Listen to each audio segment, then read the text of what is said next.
नमस्कार प्रिय भक्तजनों, आपका अपने चैनल सेवा शिष्या कथा पर हार्दिक स्वागत है। वैसे तो आपको पता ही होगा कि सोमवार का दिन शंकर भगवान को समर्पित होता है और आज के दिन भोलेनाथ को प्रसन्न करने के लिए विशेष पूजा अर्चना करते हैं और ज्यादातर लोग इस दिन व्रत भी रखते हैं ताकि शिवजी भगवान की विशेष कृपा प्राप्त की जा सके। बाबा भोलेनाथ के आशीर्वाद के लिए यदि आप भी हमारी तरह सोमवार का व्रत कर रहे हैं तो शिव व्रत कथा को पढ़कर या इसे सुनकर इस उपवास को पूर्ण कीजिए। सोमवार व्रत की विधि। नारद पुराण के अनुसार सोमवार व्रत में व्यक्ति को प्रातः स्नान करके शिवजी को जल और बेलपत्र चढ़ाना चाहिए तथा शिव गौरी की पूजा करनी चाहिए। शिव पूजन के बाद सोमवार व्रत कथा अवश्य सुननी चाहिए। इसके बाद केवल एक ही समय भोजन करना चाहिए। साधारण रूप से सोमवार का व्रत दिन के तीसरे पहर तक का होता है, मतलब शाम तक रखा जाता है। सोमवार व्रत 3 प्रकार का होता है: प्रति सोमवार व्रत, सौम्य प्रदोष व्रत और 16 सोमवार का व्रत व सावन के सोमवार का व्रत। इन सभी व्रतों के लिए एक ही विधि होती है।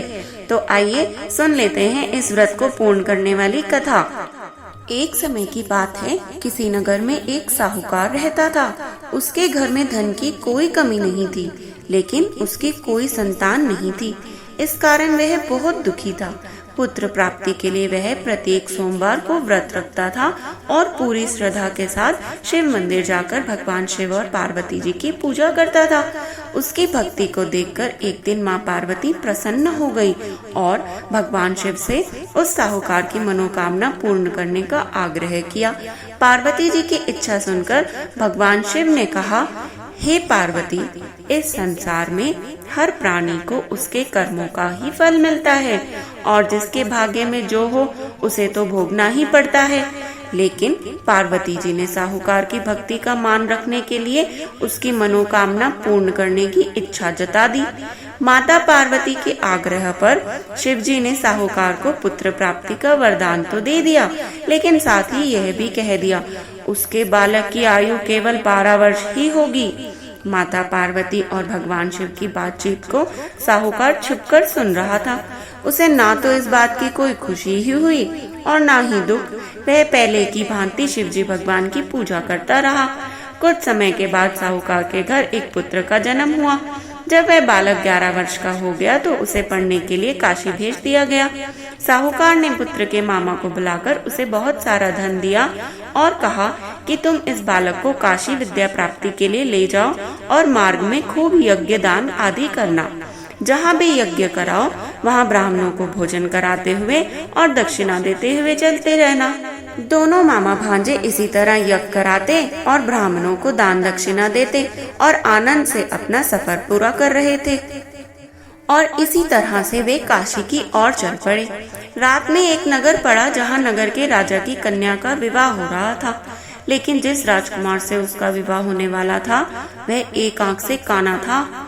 राजकुमार के पिता ने अपने पुत्र के काने होने की बात को छुपाने के लिए एक चाल सोची। साहूकार के अति सुंदर पुत्र को देखकर उसके मन में एक विचार आया। उसने सोचा, क्यों ना इस लड़के को दूल्हा बनाकर राजकुमारी से विवाह करा दूं।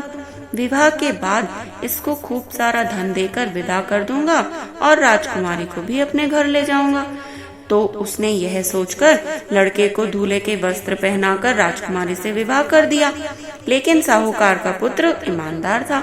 उसे यह बात न्याय संगत नहीं लगी। उसने जैसे ही उसे अवसर मिला राजकुमार की चुन्नी के पल्ले पर लिख दिया, तुम्हारा विवाह तो मेरे साथ हुआ है, लेकिन जिस राजकुमार के संग तुम्हें भेजा जाएगा वो तो एक आंख से काना है और मैं तो काशी पढ़ने जा रहा हूँ। तब राजकुमारी ने चुन्नी पर लिखी बातें पढ़ी तो उसने अपने माता पिता को यह बात बतलाई।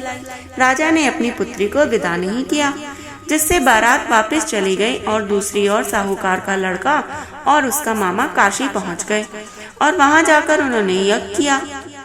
जिस दिन लड़के की आयु 12 साल की हुई उसी दिन यज्ञ रखा गया।